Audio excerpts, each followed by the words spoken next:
I have photos of my grandfather plowing sand to plant a garden. Life was really difficult. They got their first gas-powered refrigerator in the 30s. So, and they had a supply ship that came through once every 6 weeks or so for their staples. But everything else they grew. They had chickens. They raised their own food. But they lived without electricity.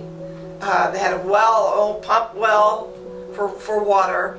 And of course, back then, that was before Culligan and the aquifer, as you are aware, that runs east and west. There's pretty hard water back there. So life was very difficult. There was no mosquito control. My mother used to say that they'd line up on your eyelashes. They were so bad. So my grandparents and my father and his sister actually contracted malaria back in the day, but they recovered, fortunately. Now, when my father was born, he was a preemie. He weighed a little over 2 pounds, and he was born in Escanaba, Michigan. And they moved to Santa Rosa Beach and homesteaded.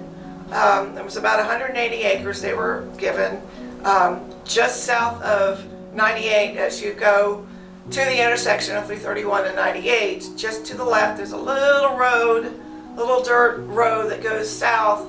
That's where the old homestead was.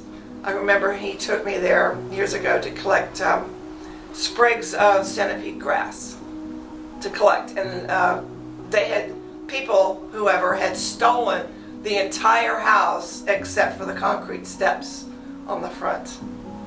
So that was life back then. But when Dad was born, he had rickets.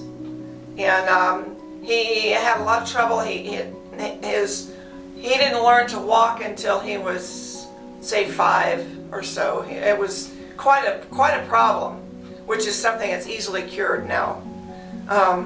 But he always walked with a limp, and he had a stutter.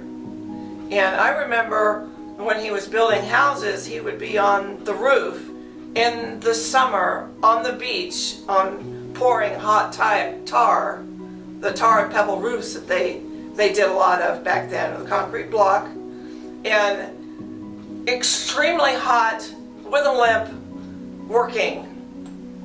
You know, this was a very hard life. And his people have asked me about whether he played golf. No, he didn't play golf. No, he did hunt, and he liked to fish. But whenever he did either of those, he always brought home dinner.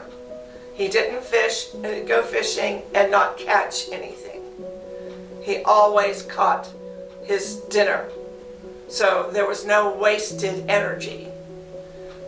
He was a very frugal person, and but life was really hard. It was a whole lot different then than it is now, that's for sure. Well, I knew that he worked very hard. He was he was a builder, and I'd had people, he built a lot of 4 Mile Village back in the day. And they told me that he was the most honest man they'd ever met. And that if he built a house, it was straight, it was plumb. There was no errors, and he would argue with the architects and tell them that this is not going to work. So, and he built a house, and they didn't have to clear out the lot and strip it.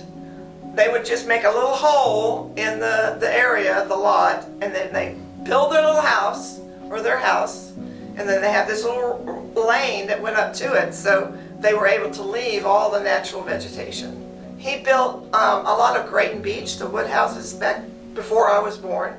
And then after some really bad hurricanes came through, and he developed into being more of a block mason. He built mostly block houses after that.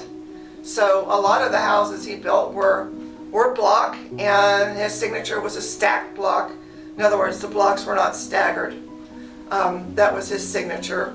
And the most expensive house that he built, I think it was the last house he built, was the Gordy House, which is, you go down 393 south 230A, and you turn right, and there's a little beehive thing in front of it. And it was like $100,000. That was the most expensive house that he built. But he retired in 1970, and he passed away in 1975. He was true blue, and he loved me like the sun and the moon, you know. I was his only child, and he was 50 when I was born. So, yeah, he was very much in my corner, you could say. So when he passed away, it was a great loss to me. But he threw everything he had into his community.